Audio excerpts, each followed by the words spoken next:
नमस्कार मंडळी, आपणा सर्वांना होळीच्या हार्दिक शुभेच्छा. मी रवी देसाई. आपण पाहत आहात top zone Marathi digital channel. आजच्या व्हिडिओमध्ये आपण जाणून घेणार आहोत शिमगोत्सव म्हणजे काय, शंकासूर कोण आहे आणि कोकणातील हा सण इतका वेगळा आणि खास का आहे. चला तर मग सुरुवात करूयात.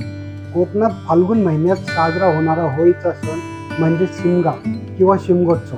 हा सण फक्त रंगांचा नाही तर परंपरा, लोककला आणि एकात्मता जपणारा उत्सव आहे. शिमगोत्सवाची सुरुवात होते होळी दहनाने. यावेळी गावातील ग्रामदेवताची पूजा केली जाते.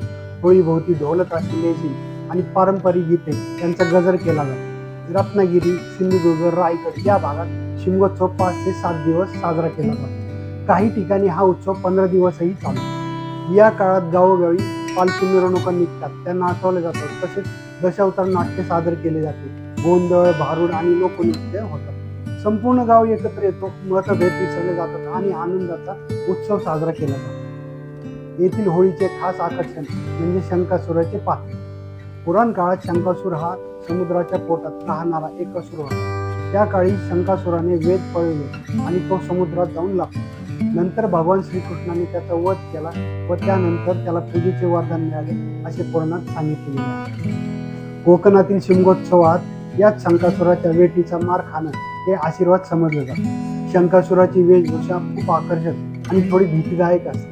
मोठा आणि भेसूर मुखवटा, रंगीत झगमगते कपडे, हातात काठी किंवा आसूळ, अतिशयोक्तीपूर्ण त्याचे हावभाव. शंकासूर गावात फिरतो, लोकांशी संवाद साधतो आणि विनोदी शैलीत सध्याच्या सामाजिक प्रश्नांवर भाष्य करतो. तो लोकांना हसवतो, पण त्याच वेळी एक विचार करायलाही तो भाग पाडतो. ही परंपरा म्हणजे एक प्रकारचं लोकनाट्य आणि लोकजागृतीचं माध्यम आहे.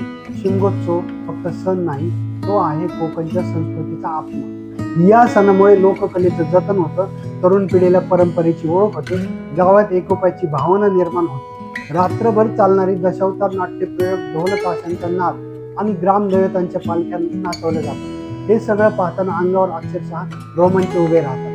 आजच्या आधुनिक काळातही कोकणातील शिमगोत्सव आपली परंपरा जपत आहे.